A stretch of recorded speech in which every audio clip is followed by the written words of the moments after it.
Hey there, and thank you for clicking on my video. Today I'm going to tell you about some forgotten facts regarding who the British, Scottish, and Irish people were.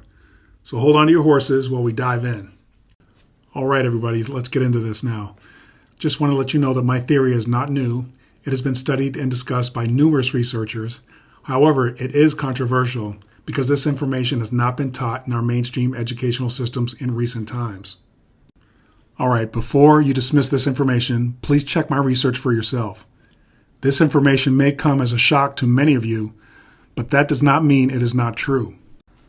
Now, I'd like everybody to know that my theory, and I reiterate, it is not my theory alone, because I am only one of many who have come to realize through research that the original Europeans had black, very dark brown, very swarthy, brown, light brown, sanguine, tawny, olive, swarthy complexions. Not only were the original Europeans swarthy, a vast number of European nobility were swarthy, and many of them continue to have swarthy complexions until the early 1800s. Okay, so right now we're going to discuss two terms. Okay, the first one is swarthy, and the second one is complexion. Okay, many of you probably think you know what these terms mean, but let's go over them anyway, just to make sure we're clear, because they're very important to the research. Okay, so the first term is swarthy, which means of a dark color, complexion, or cast. Okay, that explanation is straight out of the Merriam-Webster Dictionary, 1828. Okay, so another explanation of this word swarthy is of skin color, complexion, etc., dark, and that is out of the dictionary.com. Then last, we have of a person or their skin, dark, a swarthy face, complexion. And that comes from the CambridgeDictionary.com. So if you go ahead and look up the term swarthy or the definition for swarthy, in most dictionaries, either present or past, you will find basically the same explanations. Let's move on to the second definition, complexion. Complexion means the hue or appearance of the skin, and especially the face.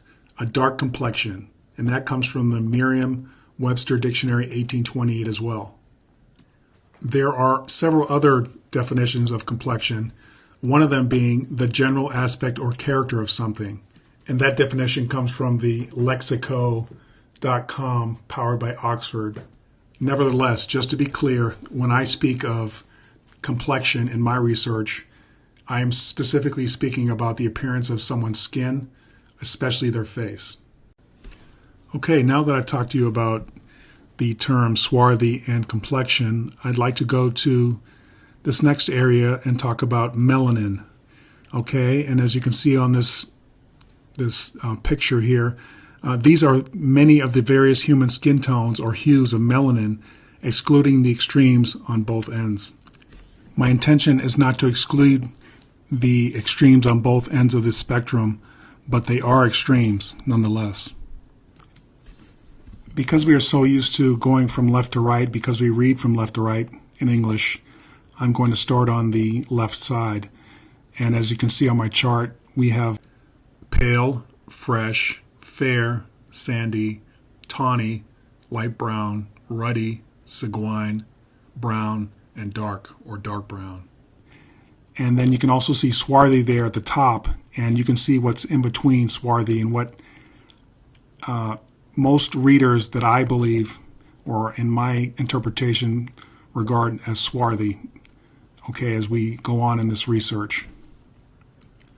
Let's go on to define the word melanin. You know, what is melanin? And it is defined as any of the various black, dark brown, reddish brown, or yellow pigments of animal or plant structures, such as skin or hair. And that is from the Merriam-Webster Dictionary. And from the Cambridge Dictionary, we have the definition of melanin as a dark brown pigment, substance that gives color, found in eyes, skin, hair, feathers, etc. It helps to protect the skin against harmful light from the sun.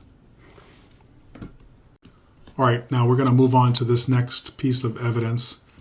As you can see on the screen, it's from the book Phases of Irish History by Professor Eoin McNeill.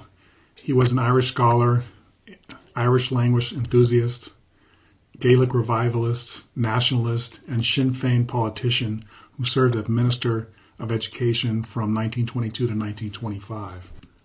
This book was published in Dublin in 1920. I'd just like to add that many past and present archaeologists, ethnologists, scientists agreed that early inhabitants in Europe were of a swarthy complexion. I will be sharing several of their quotes with you in this video. Okay, now I'm going to talk to you about several quotes from McNeill's book, Phases of Irish History. Just as an FYI, throughout this video I may not pronounce everything perfectly, just because I'm not used to seeing these words or descriptions or places, so just bear with me. Okay, this first quote is from Tacitus, and his full name was Publius Cornelius Tacitus. He was a senator and historian of the Roman Empire, and Tacitus was considered to be one of the greatest Roman historians. That's according to Wikipedia. And so McNeill in his book states, it appears to rest on a single passage of Tacitus. He is describing the Silures, a British people whose territory was in the south of Wales and who offered a very fierce resistance to the Romans. The swarthy complexion of the Silures, he says, the prevalence of curly hair among them, and their position over against Spain, argued that ancient Iberians must have crossed over from Spain and occupied their territory.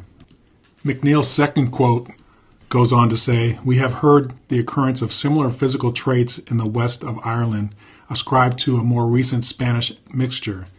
It all amounts to this, which Irish tradition bears out, and which nobody questions, that these western islands or isles contain descendants of an ancient dark-complexioned population, probably already of a mixed race, which existed in Western Europe before the arrival of the fair-complexioned people. Those distinctive features appear by all indications to have originated in the lands forming the basin of the Baltic Sea. So as we can see in both of these quotes, they are remarking on the swarthy complexion of the inhabitants. Okay, let's move on to look at a couple other quotes from Ian McNeill. As you can see at the top here, the quote says, if I am right in suggesting that the Greeks adopted from the Gauls the name Britannic Islands as a joint name for Britain and Ireland, it follows that the Gauls themselves supposed the chief population of both islands, before the Celtic occupation, to have been the Britanni, i.e. the Picts, during the early historical period. The Picts are chiefly known as the people of the northern mainland of Scotland, north of the Grampian Mountains. The Venerable Bede speaks of their language as still existing in his time, the early part of the 8th century, and as being distinct from the Irish and British languages. Okay, so moving on to the next paragraph, McNeill states, if then, by the name Celts, we cannot properly understand a distinct race, what are we to understand by it? By what criterion do we recognize any ancient population to have been Celts? The answer is undoubted. Every ancient people that is known to have spoken any Celtic language is said to be a Celtic people. The term Celtic is indicative of language, not of race. We give the name Celts to the Irish and the Britons because we know that the ancient language of each people is a Celtic language. Moving on to the last paragraph, there's a quote by John O'Donovan. O'Donovan, or the narrative which he quotes, says that the dispossessed king was of furblong stock. He uses the term furblong in its late and wide application. The older possessors of the territory were Picts. Moreover, they were depressed rather than dispossessed, for the descendants of the ancient rulers continued to dwell as subordinate chiefs in their old territory. The family of O'Maninin, called Manning in English, is one of those descended from the ancient Pictish rulers of this district, which comprised the southern part of the county Roscommon and the southeastern part of the county Galloway. Okay, this next section is still dealing with McNeill's book, Phases of Irish History. And the quote goes on to say, the earliest recorded expansion of the Celts from the region north of the Alps was over northern Italy, and no historian supposes or suggests that the first Celtic occupation of northern Italy was earlier than about 600 BC. This item ought to be borne in mind, for it has an important bearing on the date of the early Celtic migrations to Britain and Ireland. It was probably about the same time that they began to move westward across the Rhone, occupying the parts of France between Garonne on the south and the English Channel on the north, which parts are specifically described by Julius Caesar as Gallia Celtica, Celtic Gaul. Between 500 and 400 BC, they spread southwestward into Spain, apparently more as conquerors than as colonists. For the result of the Celtic occupation of the Spanish peninsula was the formation of a mixed people, partly Celts, partly Iberians, whom ancient writers distinguished from the Celts by giving them what we may call a hyphenated name, Celt-Iberians. We are not to imagine from this that Celtic conquests elsewhere were of an exterminating character, or that they did not result in a fusion of peoples. The notion that the migratory conquests of antiquity resulted in the displacement of one population by another is one of the favorite illusions of popular history.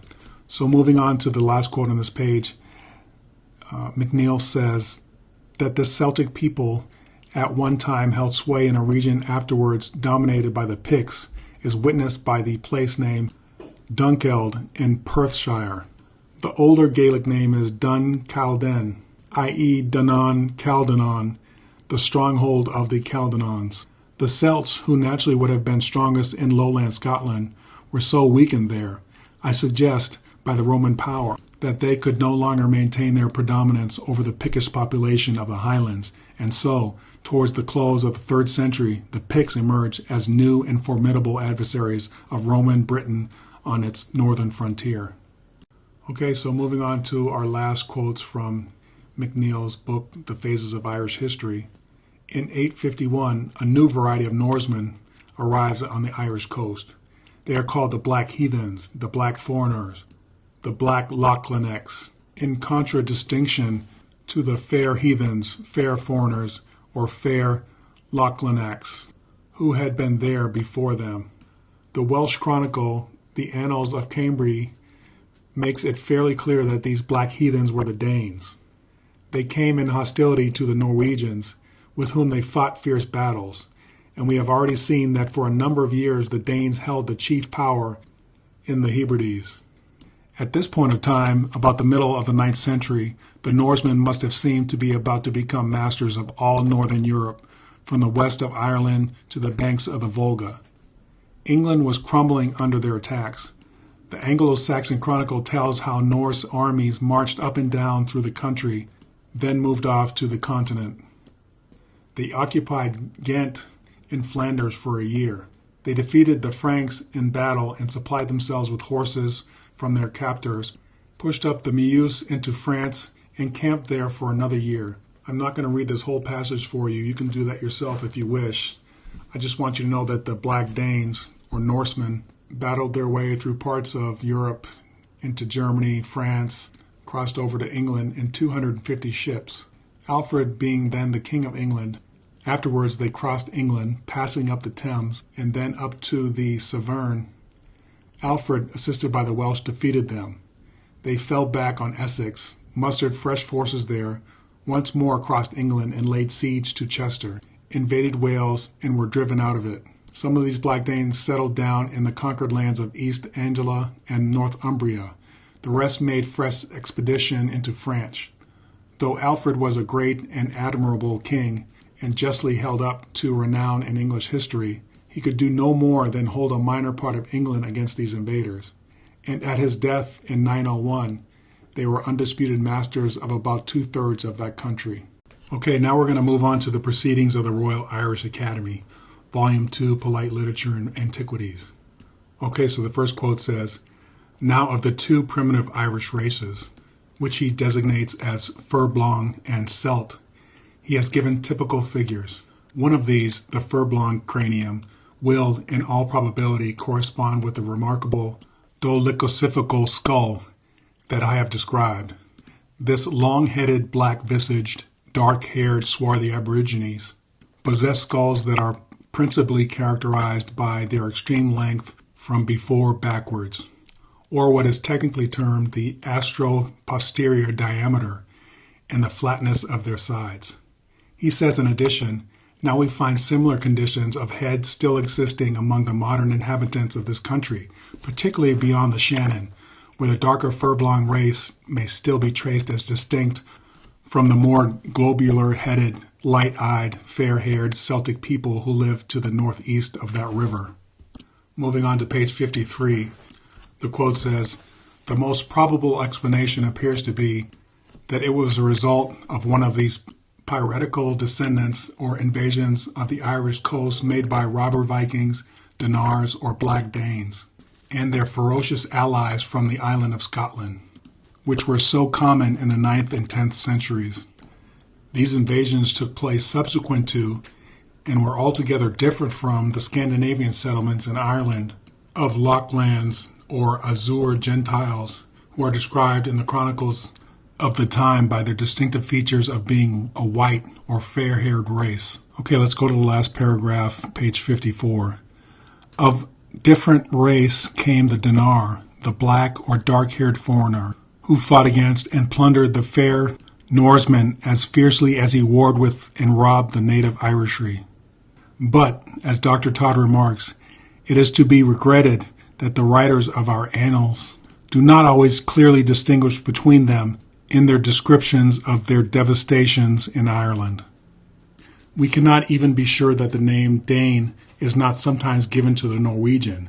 The word Dane in later times was used to signify pirate robber, a cruel or ferocious barbarian without distinction of nation." Okay, so let me now talk to you about this next piece of evidence.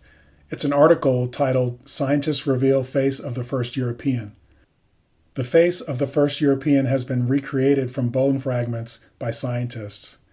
And this article was written by Ermi Khan, digital and media correspondent, on May 4th, 2009. And it goes on to say that the head was rebuilt in clay based on an incomplete skull and jawbone discovered in a cave in the southwest of the Carpathian Mountains in Romania by potholers. Using radiocarbon analysis, scientists say the man or woman, it is still not possible to determine the sex, lived between 34,000 and 36,000 years ago. Europe was then occupied by both Neanderthal man, who had been in the region for thousands of years, and anatomically modern humans, Homo sapiens. Modern humans first arrived in Europe from Africa. The skull appears very like humans today, but it also displays more archaic traits, such as very large molar teeth, which led some scientists to speculate the skull may belong to a hybrid between Homo sapiens and Neanderthals, an idea discounted by other experts. Eric Trinkus, professor of anthropology at Washington University in Missouri, said the jaw was the oldest directly dated modern human fossil. Taken together, the material is the first that securely documents what modern humans look like when they spread into Europe, he said. The model was created by Richard Nave, a forensic artist, for a BBC program about the origins of the human race and evolution. So I want to point out and establish that this discovery places dark-complected people in Europe as far back as 36,000 years. The article also states that these people probably migrated out of Africa and populated the European landmass. So here's another source placing swarthy people in Europe. Okay, moving on to my next subject. Okay, so the next section we're going to cover in this video is an article on DNA that was done by the Natural History Museum in London. And the title of the article, as you can see, is "First Modern Britons Had Dark to Black Skin, Cheddar Man DNA Analysis Reveals." The genome of Cheddar Man, who lived 10,000 years ago, suggests that he had blue eyes, dark skin, and dark curly hair. As you can see in the picture, a forensic reconstruction of Cheddar Man's head based on the new DNA evidence and his fossilized skeleton. So the article goes on to say that the first modern Britons, who lived about 10,000 years ago, had dark to black skin. A groundbreaking DNA analysis of Britain's oldest complete skeleton is revealed. The fossil, known as Cheddar Man, was unearthed more than a century ago in Gough's Cave in Somerset. Intense speculation has built up around Cheddar Man's origins and appearance because he lived shortly after the first settlers crossed from the continental Europe to Britain at the end of the last ice age. People of white British ancestry alive today are descendants of this population. It was initially assumed that Cheddar Man had pale skin and fair hair, but his DNA paints a different picture, strongly suggesting he had blue eyes, a very dark brown to black complexion, and dark curly hair. The discovery shows that the genes for lighter skin became widespread in Europe populations far later than originally thought, and that skin color was not always a proxy for geographic origin in the way that is often seen to be today.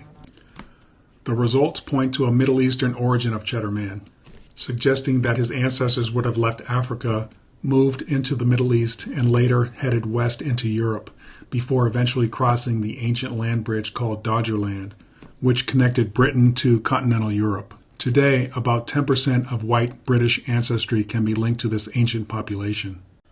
Okay, so in this next section, we're going to talk a little bit more about the original inhabitants of Europe. And this particular article was written by Haley Halpin on Thursday, February 8th, 2018 in the journal.ie. And it goes on to read that the early Irish populations had dark skin, similar to Cheddar Man discovery made in the UK this week, according to genetic experts. Speaking on RTE Radio 1's Morning Ireland, Professor of Population Genetics at Trinity College Dublin, Dan Bradley, said that a project with the National Museum of Ireland has made similar findings for that of the earliest Irish populations. The researchers working on the Irish project have compiled data from 2 individuals from over 6,000 years ago that provide similar results as Cheddar Man.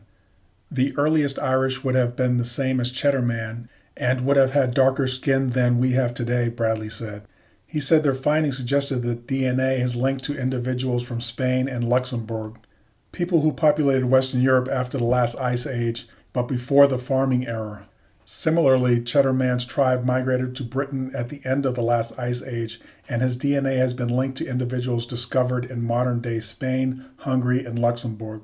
Of course, you can see in the picture on the right a man holding the Cheddar Man skull.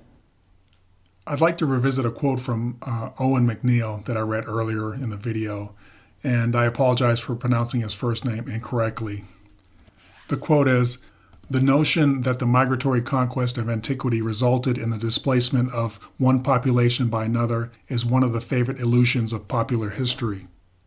Basically, he's saying that when a new wave of immigrants migrates to a new land or conquers a new land, they don't totally eradicate the indigenous population. They tend to mix and blend populations.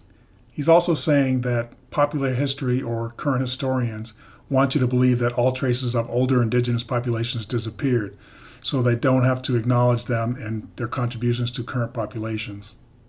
What's interesting to me is that there is so much evidence being uncovered or rediscovered that it's prompting archaeologists and some historians to admit that there is a lot more to our history than we have been fed via our current educational system. Unfortunately, a lot of the information has been destroyed, painted over, hidden in private libraries and family holdings that make it very difficult to find. What remains to be seen is if current scientists, researchers, and educators will put away old thoughts on history and start embracing the true history of the world based on factual information that we still have today. Okay, so moving on to this next part of the video. This is an article from the Washington Post dated August 28th, 2015. And it's a quote from Benjamin Franklin in 1751. He was upset about other Europeans, especially Germans, immigrating to America at that time. So Franklin goes on to say, "Why should the Palatine Boers be suffered to swarm into our settlements and, by herding together, establish their language and manners, to the exclusion of ours? Why should Pennsylvania, founded by the English, become a colony of aliens, who will shortly be so numerous as to Germanize us instead of our Anglifying them, and will never adopt our language or customs any more than they can acquire our complexion?" So real quick, when he says can acquire our complexion, he's really saying that they were not the same complexion, obviously, which is exactly what I'm trying to tell you. Okay, so let's go on to the next paragraph, which says, which leads me to add one remark, that the number of purely white people in the world is proportionally very small. All Africa is black or tawny, Asia chiefly tawny, America, exclusive of the newcomers, wholly so.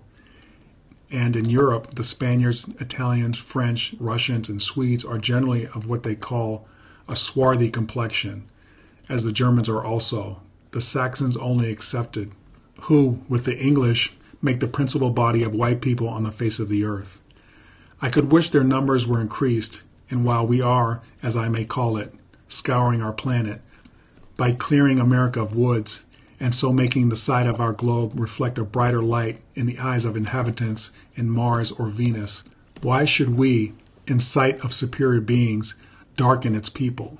Why increase the sons of Africa by planting them in America, where we have so fair an opportunity, by excluding all blacks and tawnies, of increasing the lovely white and red? But perhaps I am partial to the complexion of my country, for such kind of partiality is natural to mankind.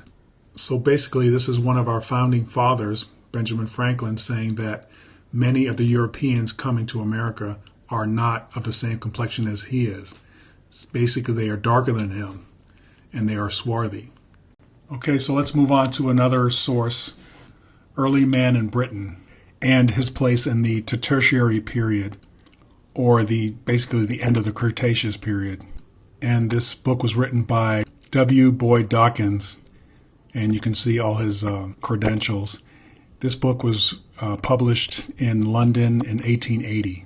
Okay, so let's move on to his quotes from the book, page 323, and I believe the chapter is The Iberic Element in Spain.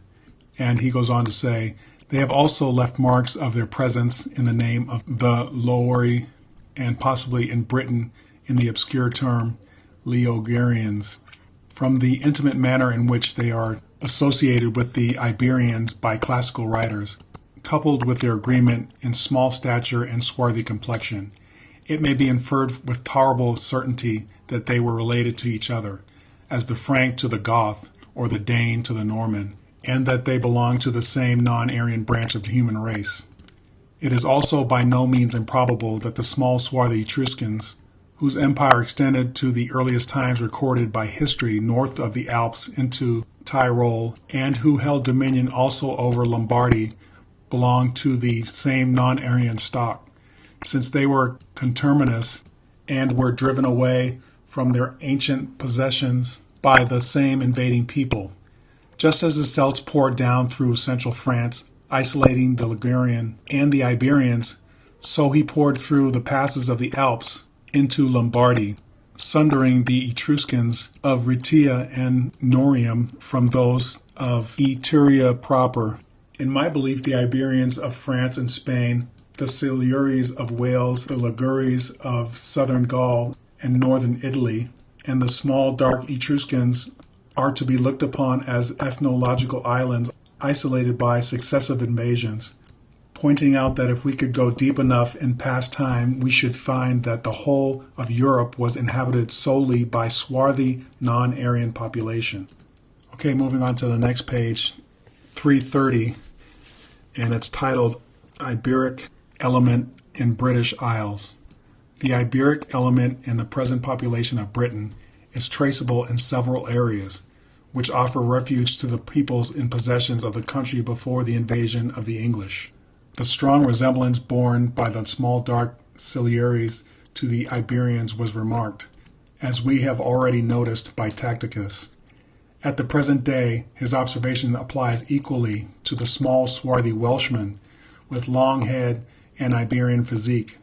The broad-headed dark Welshman is identical with the broad-headed dark Frenchman, and the Welsh people may be defined ethnologically as principally Celtic and Iberian, every intermediate variation between the two extremes being represented. The Silures no longer form a compact ethnological island, but are scattered and dispersed, and mingled with other races, English as well as Celtic.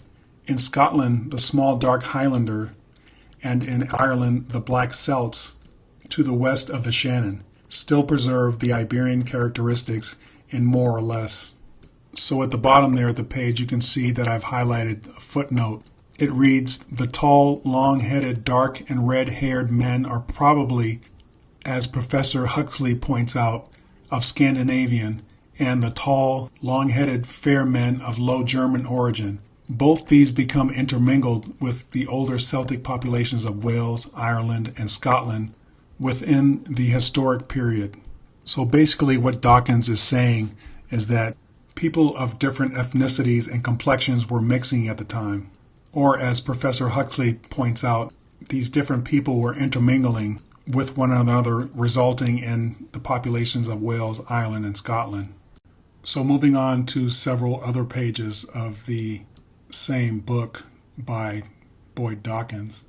And this quote is going to be from page 331. And it starts with, "From this outline of the evidence of history and the ethnology, it will be seen that the Iberic tribes occupied an important position in Europe in ancient times and are still amply represented in the present population. When we consider the many invasions of strangers and the oscillations to and fro of different peoples, it is impossible not to realize the strange presence of the race. Through all the troubles which followed the conquest of Gaul by Caesar and of Britain by Claudius, through the terrible events which occupied the downfall of the Roman Empire, causing the Britons to be exterminated over a large part of England, and the almost total extinction of the ancient type of Roman in Italy, the Iberian lived, and still is found in his ancient seats, with physique scarcely altered, and offering a strong contrast to the fair-haired Celtic, Belgic, and German invaders. The Iberian race is known to the ethnologist and historian merely in fragments, sundered from each other by many invasions and settlements of the Aryan race.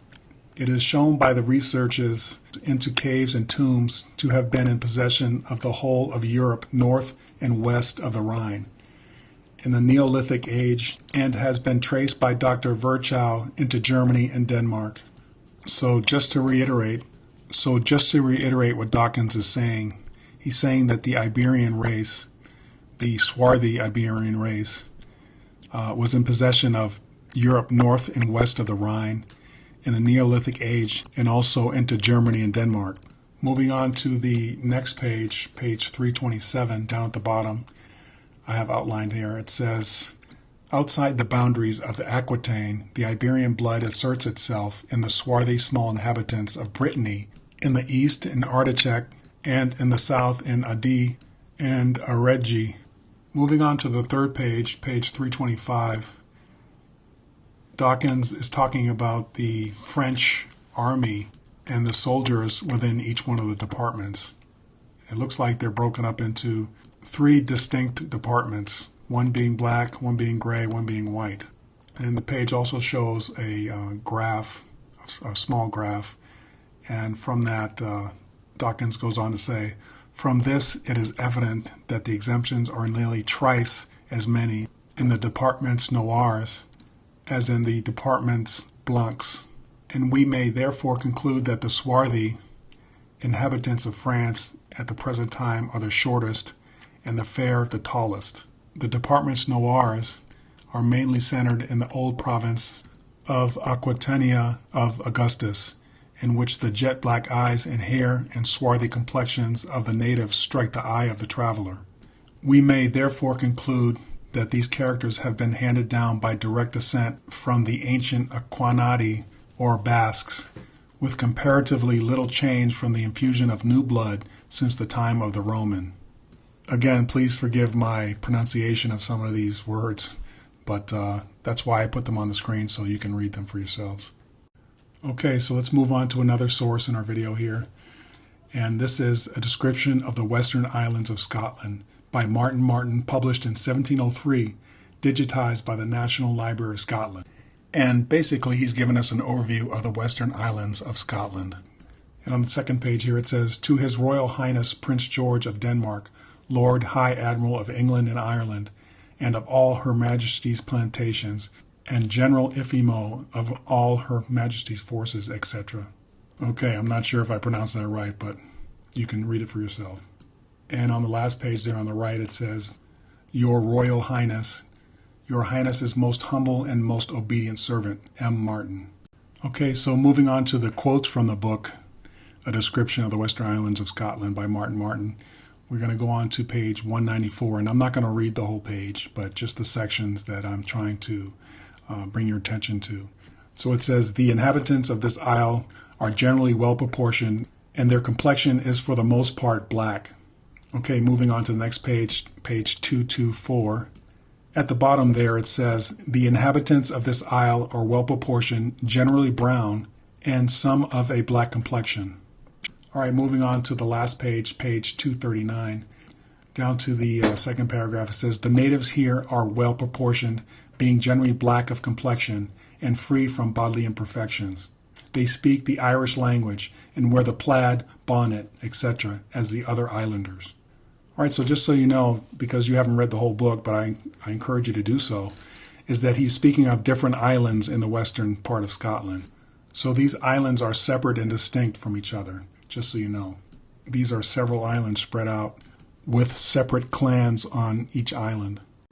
Okay, so let's move on to another source that I found, and this one's also digitized by Google, which makes it very easy to look up on the internet.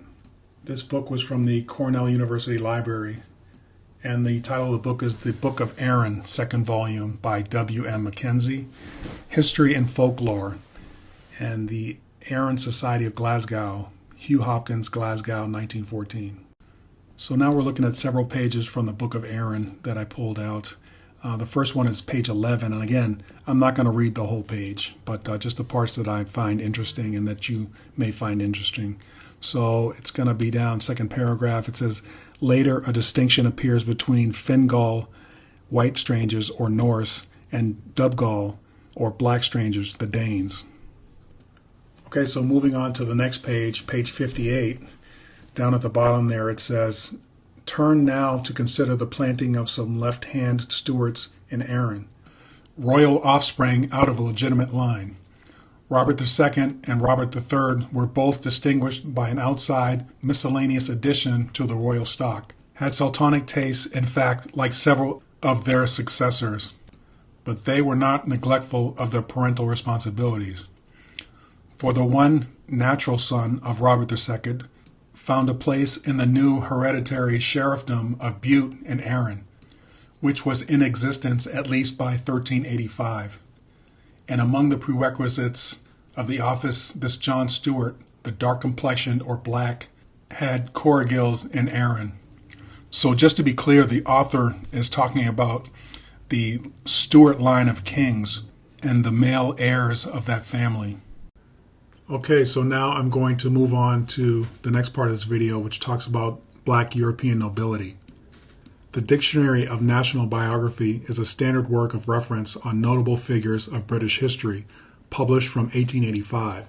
The updated Oxford Dictionary of National Biography was published on the 23rd of September 2004 in 60 volumes and online.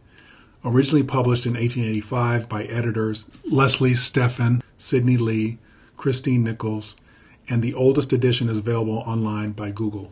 What you'll find when you read these books is that they contain descriptions of many black, brown, tawny, Saguine, British, Scottish, and Irish European nobles. What I'd like you to understand as we go on is that in these books, these authors would not have mentioned complexion if it was not something that they noticed or was significantly different from other people. They would just maybe mention eye color or hair color, but they mentioned both eye, hair color, and complexion because there was a difference. These nobles were of a different complexion. Okay, so now we're going to move on to swarthy European nobility. Anne of Bohemia. Both these passages come from the Dictionary of National Biography, Volume 1, pages 420 and 428. The first passage on the right-hand side reads, Anne of Bohemia, born in 1366 and died in 1394, first queen of Richard II, was the eldest daughter of Emperor Charles VI by his fourth wife, Elizabeth of Pomerania. She was born in Prague on the 11th of May, 1366. Her father was the son of that blind king, John of Bohemia, who was killed at the Battle of Crécy, and is king of Bohemia himself, as well as emperor. The second passage I'm going to read to you is from page 428 of the same book. What I've done is highlighted and zoomed in on the section that I want you to pay attention to. And that section reads, "Of her personal beauty, the opinion of the time was not altogether unanimous. Madame Anne, says one writer, is not one of the handsomest women in the world. She is of middle stature, swarthy complexion, long neck, wide mouth, bosom not much raised, and in fact has nothing but the king's great appetite, and her eyes, which are black and beautiful. But besides her eyes, her long flowing hair, which she allowed to fall down her shoulders, thick set with jewels, commanded general admiration." I've also placed a picture of what Anne of Bohemia looks like according to Google Images and many other pictures, which is a false representation because of Anne's skin, her face in particular, her complexion was swarthy. That is not what she would have looked like. Okay, so moving on to more swarthy European nobility.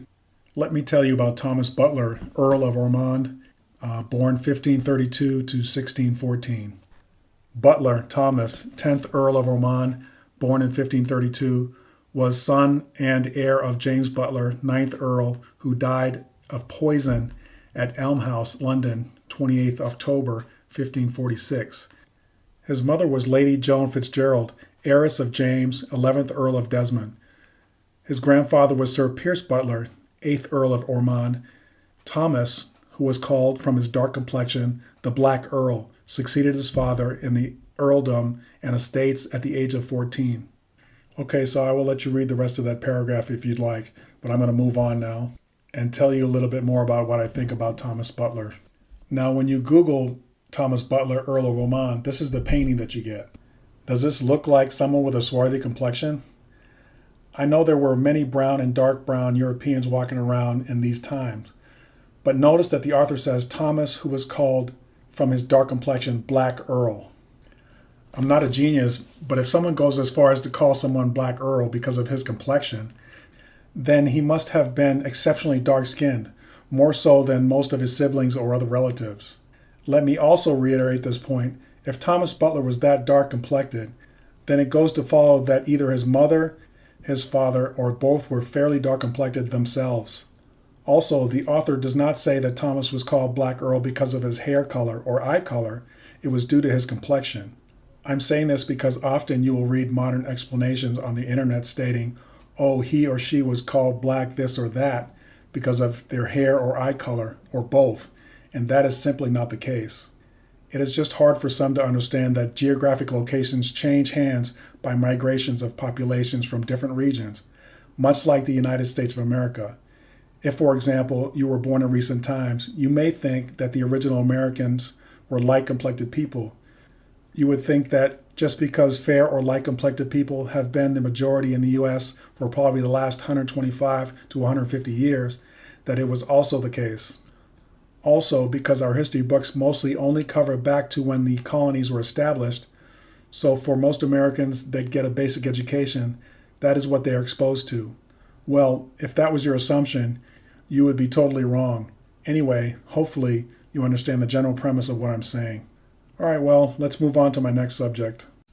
Okay, so let's move on to this next section of the video where we'll be talking about Lord Thomas Fairfax, 3rd Lord of Fairfax, born in 1612, died in 1671.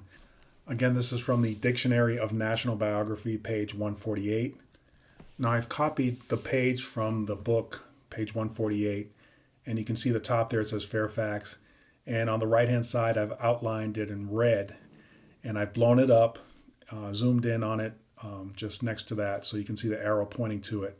And I'll read from that little passage there. It says, according to the same authority, the best portrait of Fairfax is a miniature by Hoskins, painted about 1650. In complexion, he was so dark that, like Strafford, he was nicknamed Black Tom. Okay, so looking at the right-hand side at these images, both of these images are from Google, and the majority of images I found look like the image on the top there. The one below it is an engraving from the National Portrait Gallery. Both images don't quite represent the description in the book that I read, although the one on the bottom is definitely a little closer. What do you think? Also, I'd like you to realize that the engraving on the bottom there was done in 1757, and realizing that Lord Fairfax passed away and died in 1671, so So really it was about 86 years later that they completed the engraving. I'm not sure exactly when the painting on top was completed, but it was probably done after the engraving. Just keep in mind what the word complexion means as we continue to go forward in this video. Also, before I move on to the next section of the video, please keep in mind the name Strafford, because I mentioned it there. It says in complexion, he was so dark that, like Strafford, he was named. Okay, so let's move on to Scottish nobility. And we're going to talk about the Douglas family here. In particular, Sir James Douglas of Douglas, Scotland. Lord of Douglas the Good. He was born in 1286 and he died in 1330. Was the eldest son of Sir William Douglas of Douglas, the Hardy, by his first wife Elizabeth Stuart. For Barbour calls James High Steward of Scotland, his heir or uncle. He was dreaded throughout the north of England. He was called the Black Douglas for his complexion, and that was from page 302 from the Dictionary of National Biography, volume 15. You can also see that passage I just read there on the right-hand side. I have an arrow pointing to it. And again, that's from page 302 if you want to go find it. Okay, so moving on to the second part, Sir William Douglas, Lord of Nithsdale, Scotland. He was born in 1370, died in 1391. Was the illegitimate son of Archibald, 3rd Earl of Douglas himself, the illegitimate son of the good Sir James. For comeliness and bravery, he was a worthy descendant of such ancestors, and the historians of the period described him as inheriting several of the personal features of his grandfather, being large-boned, of great strength, tall and erect, bearing himself with a majestic man, yet courteous and affable, and in company even hearty and merry. He inherited the swarthy complexion of the good Sir James and was also called the Black Douglas. And he was an active warrior against the English. And that's from page 360, again from the Dictionary of National Biography, volume 15.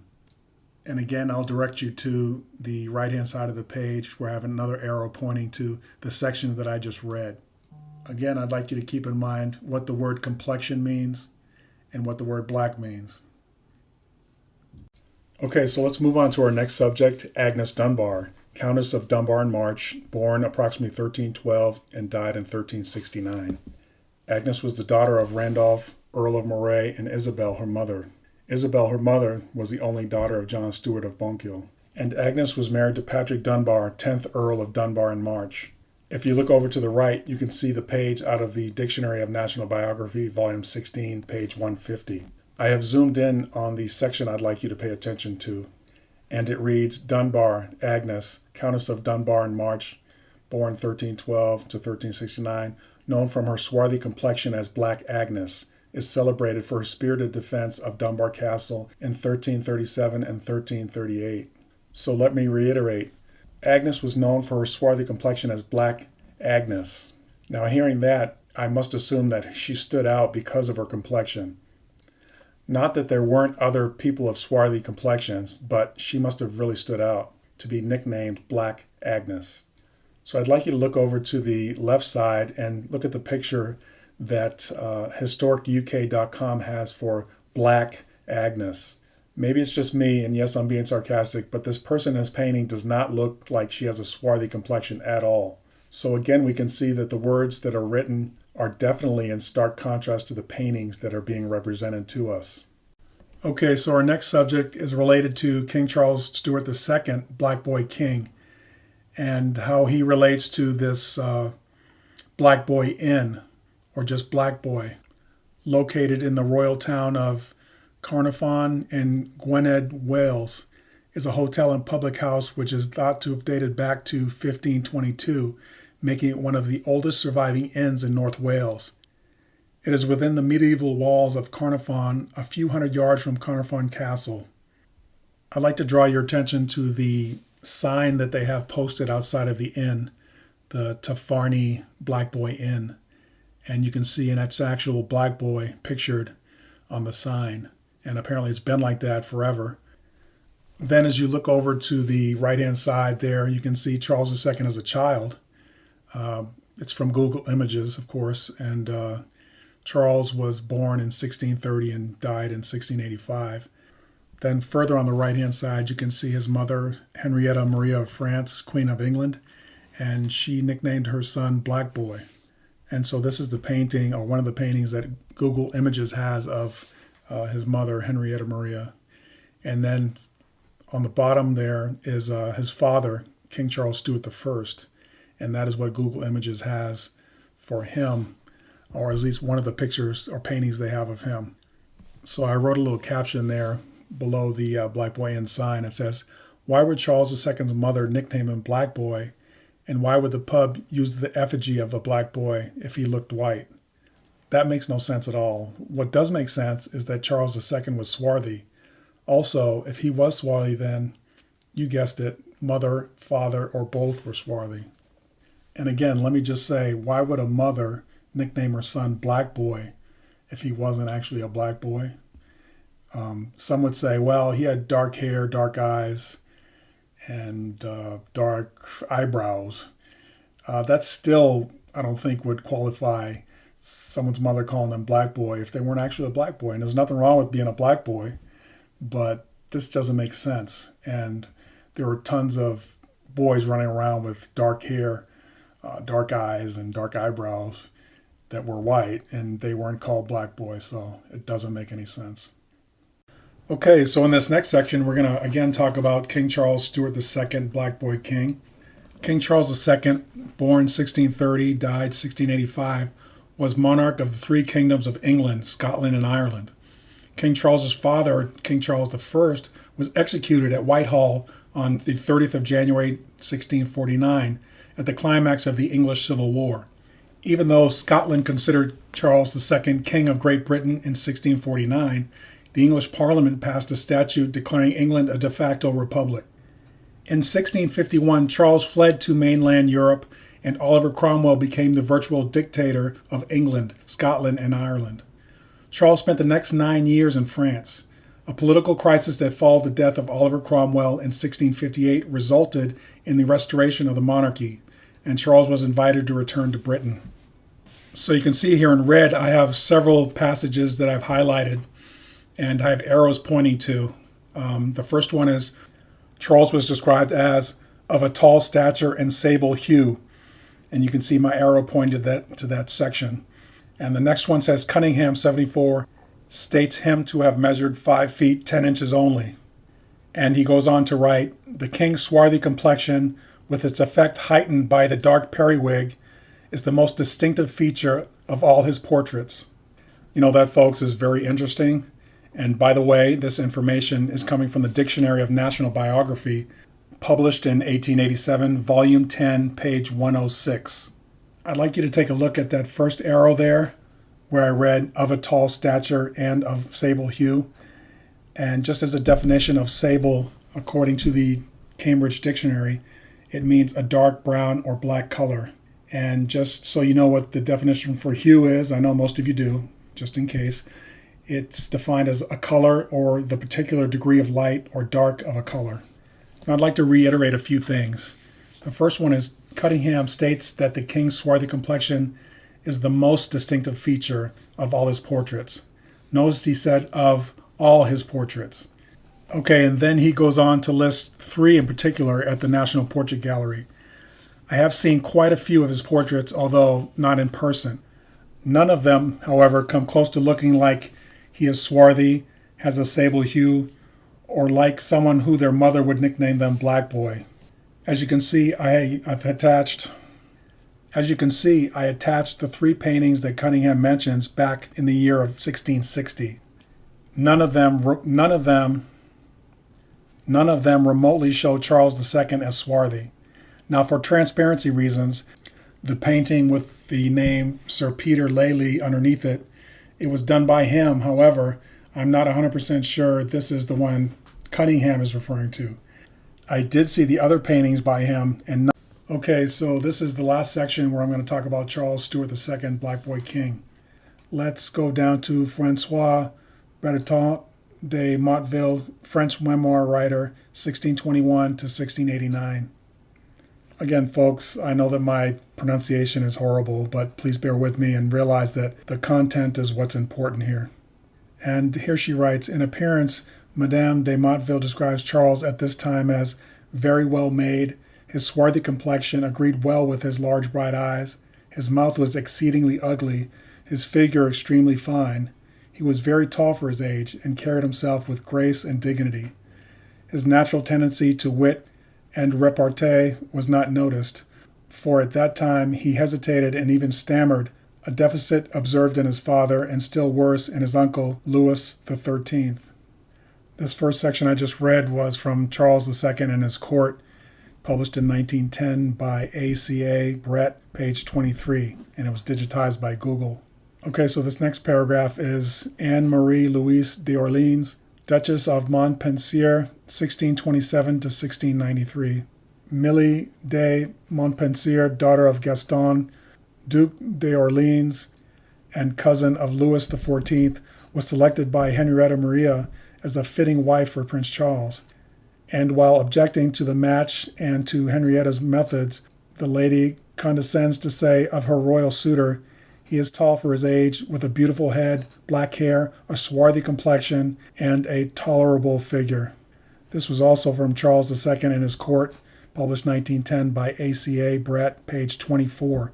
And so on to the last section, under the heading Notes, you'll see line 1 and what follows equals Charles II as a parallel passage and as showing the kingly state of James compared with that of Charles.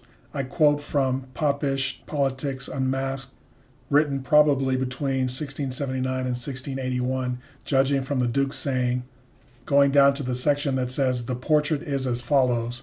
This person was a very tall black man, above the common size almost a span. His face was wasted in most piteous sort. In all things else he was of royal port. But if grim looks alone majestio be, commend me to that face for majesty. For such it had enough for 2 or 3. To this tall man joined instantly another, of near his stature, whom he'd call his brother, richly encircled with a numerous ring, which showed he wanted naught but name of king. Okay, so I'm not going to read the rest of that, but I will tell you that this was from the Complete Works in Verse and Prose of Andrew Morell, 1872, page 350, digitized by Google. Again, on the right there, you can see I've added 2 paintings of what's supposed to be Charles Stuart II, Black Boy King, copied from Google Images. But what is so readily apparent is that, obviously, he doesn't look like a tall black man, and his complexion is definitely not swarthy. Okay, so let's move on to our next subject, and that would be Lord John Methuen. John Methuen was born 1650 and died in 1706. He was Lord Chancellor of Ireland, was the eldest son of Paul Methuen of Bradford, Wiltshire, clothier by his wife Grace, daughter of John Ashe of Freshford, Somerset. Paul Methuen, eldest son of Anthony Methuen, or Methuen, vicar of Frome, by Jean, daughter of Thomas Taylor of Bristol, settled in Bradford between 1620 and 1630, was a staunch Whig. He was described by Mackey as a man of intrigue, but very muddy in his conceptions, and not quickly understood in anything. In high complexion and manners, much of a Spaniard, a tall black man. That quote in red there was from the Memoirs of the Secret Services of John Mackey, 1733, page 143. His remains were subsequently brought to England and were buried on September 17, 1708, in Westminster Abbey, where there is a memorial to him and his son Paul by Risebrough. And this was all from the Dictionary of National Biography, volume 37, page 310.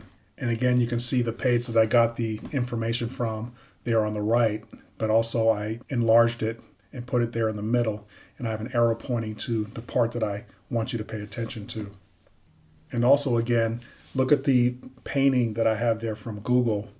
This is supposed to be John Methuen, but as you can tell from John Mackey's description, he's described as a tall black man.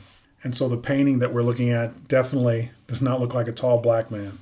And again, we have a stark contradiction of what is written and what is provided to us visually. All right, so this next subject that we're going to look into is Major General O'Neill. or Black Hugh.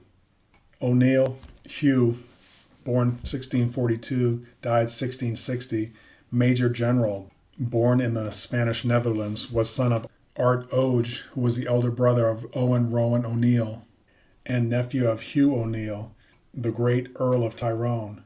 He was a major Irish commander against the parliamentary forces of Oliver Cromwell. Hugh gained distinction as an officer in the army of Spain and accompanied Owen O'Neill in 1642 to Ireland, where from his father he was known as MacArt and styled in Irish beard or swarthy from his complexion. And I read you that from the Dictionary of National Biography, volume 42, page 197. And if you look below that, you can see the caption where I said, unable to locate a picture of Major General O'Neill. And trust me, folks, I tried on Google, but I could not find one. I did find some other O'Neills, but not Hugh O'Neill, or Black Hugh as they called him. If you look at the top right with the heading O'Neill, page 197, you can see where I got the actual quote from the Dictionary of National Biography. But if you look below that, you can see there I have a passage from the Journal of the Royal Historical and Archaeological Association of Ireland, volume 6, page 24, published in 1884. And the reason I'm showing you that section of that journal, page 24, is because it really highlights the fact that General O'Neill's father was Art Oge, and he came from a family of swarthy men, as you can see there in that passage, further reinforcing the fact that Major General O'Neill was a person with a swarthy complexion. Also further reinforcing the fact that if someone is swarthy, then one of their parents or both of their parents are swarthy, and they come from a swarthy family. Okay, so let's move on to another subject. This person is Bishop Samuel Horsley. Bishop Samuel Horsley was born 1733, died 1806, son of John Horsley, principal of Edinburgh University. Description of him at age 17, his eyes and complexion dark as a raven. And that was from the Dictionary of National Biography, volume 8, page 383. And you can see that I highlighted that section on the page and I zoomed in on it. So you can see that in the middle there, pointing to the quote. And we can see from this copy of this painting that I got from Wikipedia, which is supposed to be Bishop Sam Horsley, is definitely not as dark complexioned as a raven.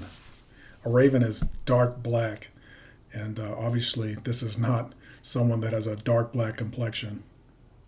All right, so moving on to Thurlow Edward, 1st Baron of Thurlow, born 1731, died 1806, Lord Chancellor, eldest son of the Reverend Thomas Thurlow, incumbent successively of Little Ashfield, Suffolk, and of Thurston, Long Stratton, and Knapton, Norfolk, by Elizabeth, daughter of Robert Smith, a descendant of Sir Richard Hovell, Esquire of the body of Henry V. Thurlow was a tall, well-built, and singularly majestic in appearance. His features, though stern, were regular, and a swarthy complexion matched well with his keen black sparkling eyes and brushy eyebrows. And I'm reading you this from the Dictionary of National Biography, volume 56, page 348, and you can see that page 348 on the right-hand side. I've placed that red square around that section, and I have an arrow pointing to the section that I've zoomed in on, so you can see it clearly. And here again, folks, obviously the words do not match the paintings that are provided to us. And I know I'm starting to sound like a broken record, but there is a definite pattern here. Okay, so here's another piece of evidence. We have the Earl of Middleton, Scotland. Earl of Middleton, Charles, 2nd Earl of Middleton, and titular Earl of Monmouth, 1640 to 1719, Secretary of State to James II, born about 1640, was the eldest son of John, 1st Earl of Middleton, by his wife Grizzel, daughter of Sir James Durham of Pitcairn, and widow first of Sir Alexander Frotheringham of Ballandrone, and secondly of Sir Gilbert Ramsay of Balmain. Mackey describes Middleton as a black man of a middle stature with a sanguine complexion. And remember in the beginning of the video I showed you that complexion chart? Well, sanguine is the reddish-brown complexion. If you look over to the right side of the page, page 340 under Middleton, you can see the area where I drew the red box, and then you can look over to the arrow where I have zoomed in on that passage. Again here, if you look at the painting that I got from Google, that is definitely not a black man with a Saguan complexion.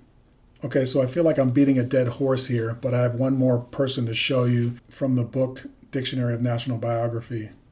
Okay, so this is the 4th Earl of Perth, James Drummond, 4th Earl and 1st titular Duke of Perth, 1648 to 1716, was elder son of James, 3rd Earl, prisoner at the Battle of Philippa, 13th of September 1645, who died the 2nd of June 1675.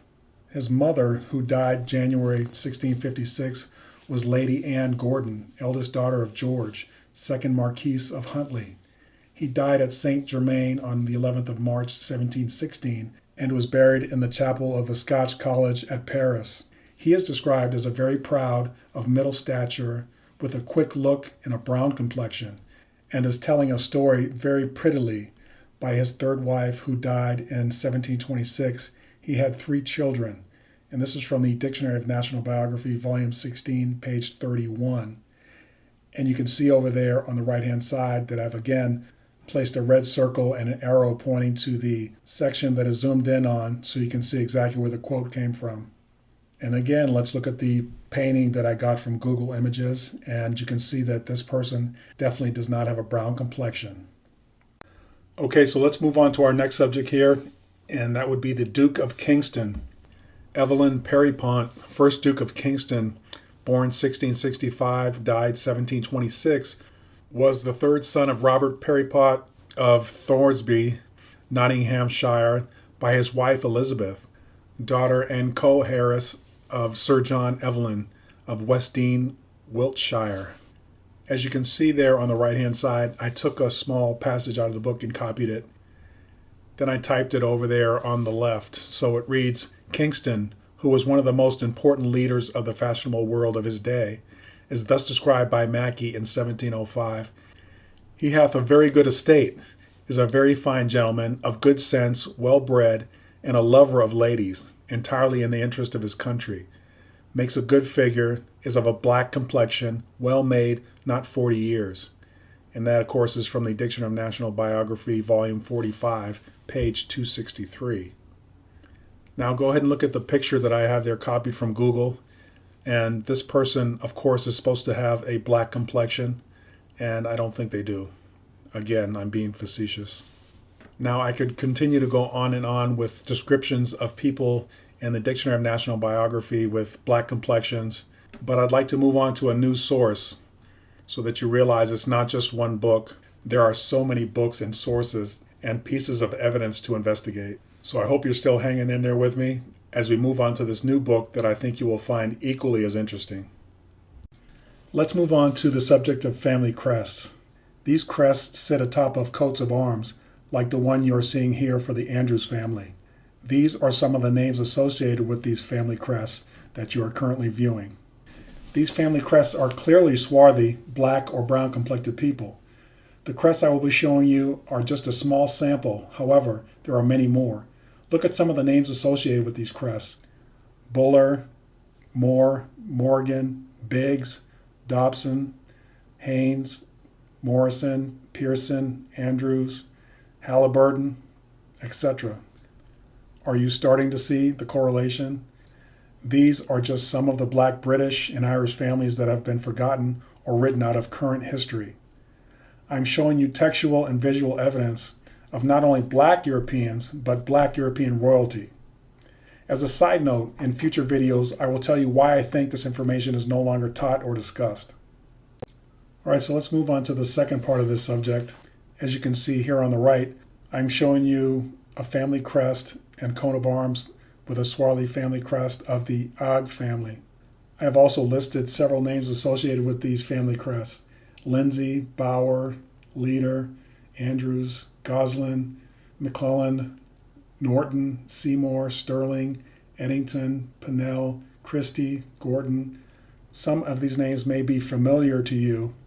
I know that I hear many of these names today also associated with swarthy and non-swarthy people. So, would you say that these are so-called white people's names? Or is there a lot more to our history than we know today? Now, I know if you Google these family crests, you will see explanations of why these swarthy black people appear on top of so-called white people's families' coats of arms. You will read that these were Moorish people that were defeated in the Crusades. But you have to ask yourself, there are a lot of symbols you can put on your coat of arms. Why did these families decide to represent their families with swarthy people that were their enemies that they had killed? Why didn't the other hundreds of families with crests do the same? There are quite a few families that have white-looking people as their crests. The explanation changes to, it represents honor. However, that seems to me like a double standard. Also, when you look up what crests meant to represent, they were created to represent their families. Hundreds of these families used the symbols of swords, daggers, maces, animals, sea serpents, etc. I believe that the families used crests to represent themselves as strong and powerful. When you look at these crests, the swarthy people are drawn as confident and proud, some even having a semi-smile. That is not how someone would represent a defeated enemy. Some are clearly women. I have to ask myself, are you using your family crest to represent the women you killed in battle? I don't think so. That doesn't really make sense. Also, chivalry was in full swing back then. As you can see, some of the crests also show swarthy people wearing crowns, or they are set inside a crown. Is that how you would represent your enemies? You know what? That also doesn't make sense. Okay, so hold on to your horses, everyone, because I have a lot more to show you. And I hope by this point, I'm at least piquing your interests. In this section of the video, I'm going to be talking about the book, The Scottish Nation, or The Surnames, Families, Literature, Honours, and Biographical History of the People of Scotland by William Anderson, Volume 2. And this was published in London in 1878. I added a screenshot of the title page with the picture there. You can see that. This book is very interesting. Definitely check it out. So I've enlarged the section that I wanted to read to you from the page on the left-hand side. And it goes on to read, Duff, a surname adopted by the Celtic, in which language the word means black. Sibbald, in his History of Fife, says that as Niger and Rufus were names of the families amongst the Romans, from the color and complexion of men, so it seems Duff was from the swarthy and black color of those of the tribe, or Clan Macduff. It is the family name of the Earl of Fife, in the peerage of Ireland, descended from that Duncan Macduff, Thane of Fife, who overthrew Macbeth and gave such effectual aid to Malcolm Cranmore in obtaining possession of the throne.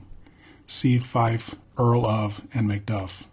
Basically, Anderson is saying that the Clan Macduff is of a black complexion. Also, the word Duff in Gaelic means black, dark, or dark-skinned. Okay, so in this section, I was going to cover volumes 1 and 2 of The Scottish Nation and the Surnames, Families, Literature, Honours, and Biographical History of the People of Scotland by William Anderson, volumes 1 and 2. I have so much more information regarding swarthy persons of Scottish descent. However, this video is quite long already, so what I'm going to do is produce a video containing nothing but swarthy Scottish people. Please look for it to become available soon. Well, many of you will be familiar with Queen Charlotte Sophia of Mecklenburg. She was born in 1744 and died in 1818. She's been in the news quite recently in 2018, 2019, due to the marriage between Prince Harry and Meghan Markle. It seems quite comical now to me because people made such a fuss about Meghan Markle being a person of color married into the royal family. And now you have proof that that is not true. Europeans were originally of a dark complexion, and not just the common Europeans, but Europeans of noble birth. Okay, so getting back to Charlotte, she was the 8th child of the Prince of Moreau, Germany, Charles Louis Frederick, and his wife, Elizabeth Albertina of Saxe-Hildburghausen. In 1752, she was 8 years old. Sophia Charlotte's father died.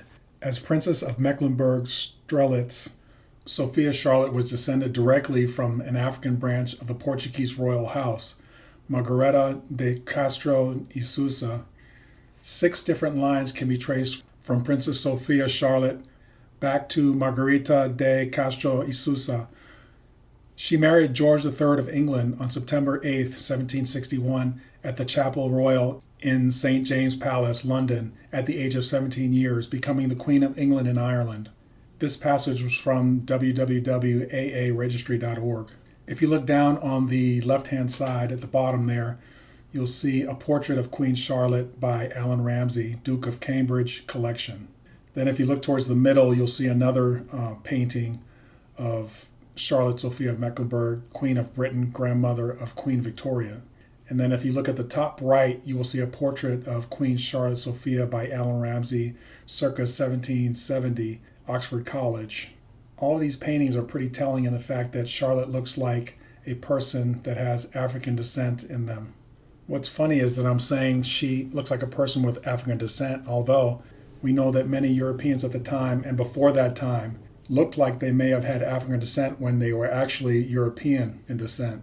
Okay, so let's take a look at this pivotal character in European history, and this has to do with the beginning of the destruction of Black Europe. Based on historical writings, there is little doubt that Thomas Cromwell and his cronies were responsible for much of the destruction of the existence of Black, British, Scottish, and Irish nobility, as well as common folks. The greatest example of this occurred in England in the late 1500s and early 1600s. Thomas Cromwell, 1st Earl of Essex, 1485 to 1540, was an English lawyer and statesman who served as chief minister to King Henry VIII of England from 1532 to 1540. Cromwell was a ruffian, in his own words, turned sectarian extremist, often painted as the king's enforcer. His record for murder, looting, and destruction is undisputed. No one can be sure of the exact figure, but it is estimated that the destruction started and legalized by Cromwell amounted to 97% of the English art then in existence. Statues were hacked down, frescoes were smashed to bits, mosaics were pulverized, illuminated manuscripts were shredded, wood carvings were burned, precious metal work was melted down, shrines were reduced to rubble. This vandalism went way beyond a religious reform. It was a frenzy, obliterating the artistic patrimony of centuries of indigenous craftsmanship with the intensity of hatred for imagery and depicting the divine that has strong and resonant parallels today. This passage was taken from an article written in the telegraph.co.uk by Dominic Selwood, 22nd of January 2015. So I know many of you are internally asking yourselves, why isn't there more proof of Black Europe in England or Great Britain, Ireland, and Scotland? Well, the main reason is this person, Thomas Cromwell. And I'm going to do an in-depth video revealing all the destruction, carnage, and displacement that he caused. So let's go ahead and look at some other pieces of evidence that show swarthy Europeans. On the left-hand side, you can see a coin there, which is Edward VI on a silver sixpence. There were at least 4 different coins issued during the brief 6-year reign of Edward VI. His early coins continued to be debased like those of his father, Henry VIII, but later the finesse was restored. Our featured coin is a sixpence from the last issue with a facing portrait. The ton mint mark tells us this was struck in London, charred gold Britannia bullion coins, Lancaster, England. And I obtained this from Pinterest.com. Now, if you look at the top right of the page, you'll see a penny, copper penny, with a male figure wearing a crown with some plumage. And to me, he looks like a person that may have a swarthy complexion. And there on the flip side of the coin, it has the inscription Barbados penny, 1792, and you'll see a male figure riding some kind of seaworthy chariot being pulled by horses, holding a trident and wearing a crown. And I've written there underneath, Queen Victoria, House of Hanover, Alexandrina Victoria, 24th of May, 1819 to 1822, January 1901, was the monarch of the United Kingdom of Great Britain and Ireland from 20th of June, 1837 until her death. Her paternal grandfather was King George III, the last Black king of England. The crown he wore was passed down to his granddaughter. And Victoria Island in Lagos, Nigeria is named after her. You also notice a crown there in the picture, and underneath the caption says, the regal circlet crown of Queen Victoria, 1819 to 1901, very similar to the regal crown worn by King George III on the Barbados penny. From what I can perceive, I think the only real difference is the plumage that is worn on the crown of King George III. So I'm sure you're asking yourself, why is it that this penny is in Barbados and there are no pennies like it in Great Britain, Ireland, or Scotland? The only thing I can think of right now with the information I have is that I'm sure many of them were destroyed or hidden probably directly after his death in 1820. So why is there still this penny in Barbados or wherever it was discovered? I think people generally want to hold on to things that are of value to them. I do think that there are more of these pennies and other coins depicting George III and other swarthy people of nobility like Edward VI.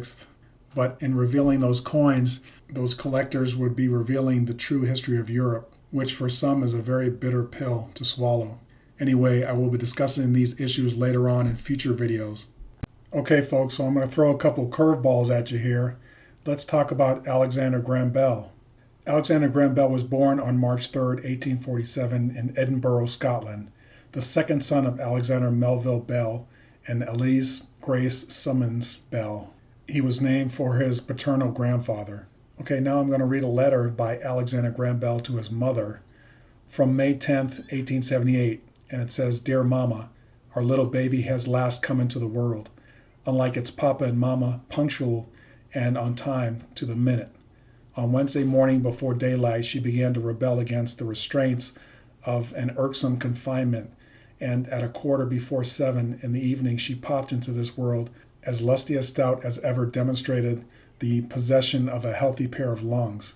Such a funny black little thing it is, perfectly formed with a full crop of dark hair, bluish eyes, and a complexion so swarthy that Mabel declares she has given birth to a red Indian."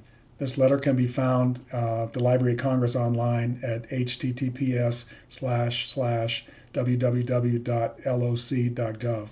The question I asked myself after reading this letter is, why didn't Alexander Graham Bell feel like something was wrong?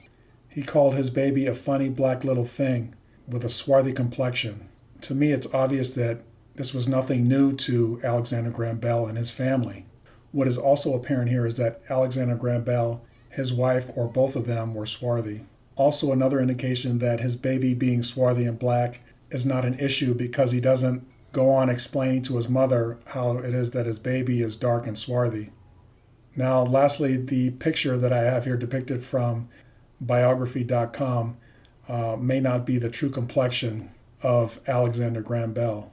Again, now we have a case where the words that are written are not reflecting what is given to us in the portraits and paintings. All right then, here's another curveball coming at you folks. William Shakespeare, 1564 to 1616. I know everyone has heard of William Shakespeare, English poet, playwright, widely regarded as the greatest writer in the English language. Well, most people don't know that he was a dark-skinned man. Shakespeare died in 1616 and was buried in his local church, Holy Trinity in London. In 1621, Shakespeare's son-in-law commissioned the monument. It was made 6 years after his death, while Shakespeare's wife was still alive, so it is generally thought that it was a good likeness of the poet. I say this because his wife attended the church, and if she looked up at Shakespeare's monument and saw that he had swarthy skin, she and her son-in-law would have protested profusely if it didn't resemble Shakespeare's likeness, and in particular his complexion. Isn't it unusual that we don't normally see this likeness of him, being that it would most resemble him because it was done and commissioned by his brother-in-law and observed by his wife on every single day that she attended the church? Okay, so back to the last paragraph that I wrote there. If you look at Shakespeare's collar, wrists, paper, and quill, you will notice they are all white. If you observe his complexion, he is dark brown. One modern reason for the appearance of his dark skin is that it changed color as the statue aged. Well, if that were true, his collar, wrist cuffs, paper, and quill would have darkened as well.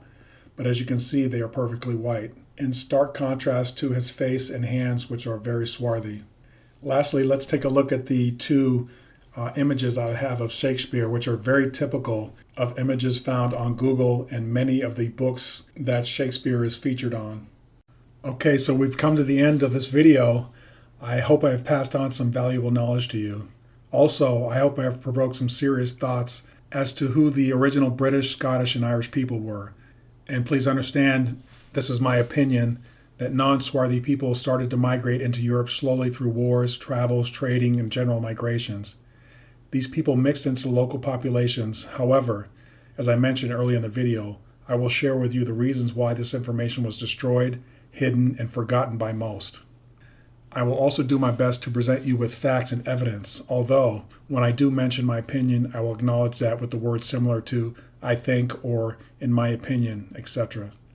Now, hopefully you're looking forward to some of my future videos, and I have quite a few of them listed below. If you enjoyed this video and look forward to seeing future videos, please click the like button.